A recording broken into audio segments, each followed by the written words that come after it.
How to create gift cards in Shopify.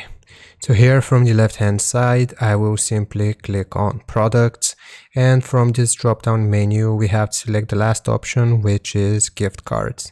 It's going to look like this, and we have the option to create a gift card right here. So once we select it, I will take you through the process.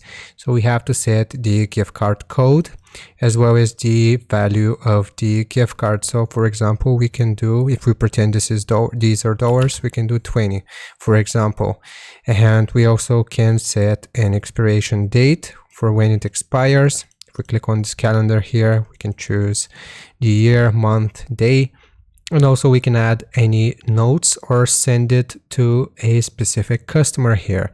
So after we have set these gift card options, if we click on save, then this will successfully create a gift card for us.